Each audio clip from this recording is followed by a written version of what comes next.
প্রিয় বন্ধুরা, আমি আছি একদম সুন্দরবনের এরিয়ার মধ্যে, একদম দক্ষিণ চব্বিশ পরগনার উত্তর চব্বিশ পরগনার সংযোগস্থল একেবারে। এটা সন্দেশখালী আর বাসন্তীর একদম সংযোগস্থলে, এবং এখান থেকে খুব বেশি দূর না, যেখানে ভূমিকম্পের সংযোগস্থল যেটা খুলনা, একটা খুবই ধারে কাছে। এবং আমাদের এখানে ব্যাপকভাবে অনুভূত হয়েছে।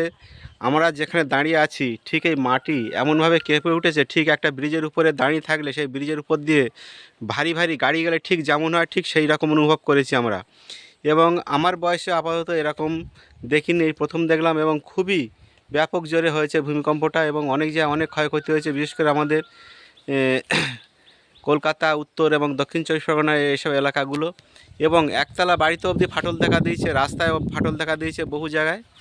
তা এটা হয়তো সম্ভবত আমাদের এই দিকটা বেশি ক্ষয়ক্ষতি হয়েছে, এই চব্বিশ পরগনা এবং কলকাতার মধ্যে। আরও না জানি সন্ধ্যের মধ্যে আরও কত জায়গায় কত কিছু দেখতে পাবো, শুনতে পাবো। সবাই ভালো থেকো বন্ধুরা, সাবধানে থাকবে।